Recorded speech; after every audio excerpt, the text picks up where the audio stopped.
প্রিয় বন্ধুরা, আমরা এখন একদম বিলের মাঝখানে আমরা এসেছি কলার থোর এবং কলা পাড়ার জন্য। আমার পিছনে দেখছেন কয়েকটি গাছ, কলার গাছ। বড় একটা কলার থোর কাটবো আর আসছে কলার কান্দা কাটবো। আমার পাশে একটি দেখছেন, এই গাছটি হচ্ছে ডুমুর গাছ।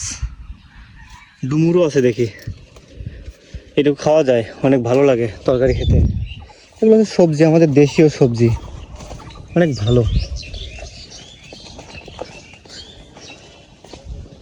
একটা বিশাল বড় বিল, এটা বিল। এখন হচ্ছে বৈশাখ মাস, আর কিছুদিন পর বৈশাখ জ্যৈষ্ঠ আষাঢ় মাসের দিকে আমাদের এই বিলটা, বিশেষ করে আষাঢ় মাসে এই বিলটা একদম জলে টইটুম্বুর থাকে, একদম চারদিকেই শুধু জল আর জল থাকে।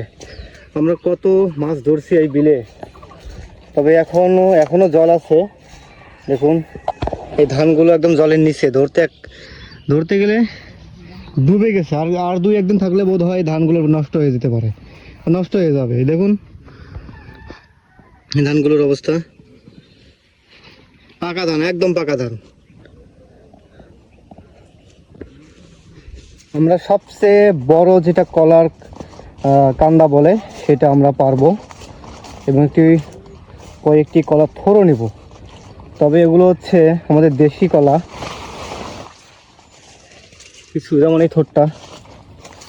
প্রিয় বন্ধুরা দেখুন, যেমন এই থোরটা, এটা মূলত একটু চুলকাবে বা একটু কোষ্টা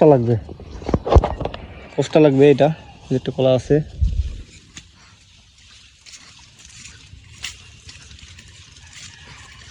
এখন আমরা ওটা নিচ্ছি না, আমরা হচ্ছে বিচি কলা, যেগুলো আছে বিচি কলা, সেগুলো থোর এবং সেই কলাগুলো নেওয়ার চেষ্টা করব। ওগুলো অনেক ভালো আনাজি সবজি। কাকু, এটা মানে বড় লাগতেছে আমার কাছে, এইটা একটু বড় আছে, এই কাঁদিটা নিতে পারি। তারপর আমরা কচু নিয়ে যাবো এখান থেকে। এই যে কত কচু,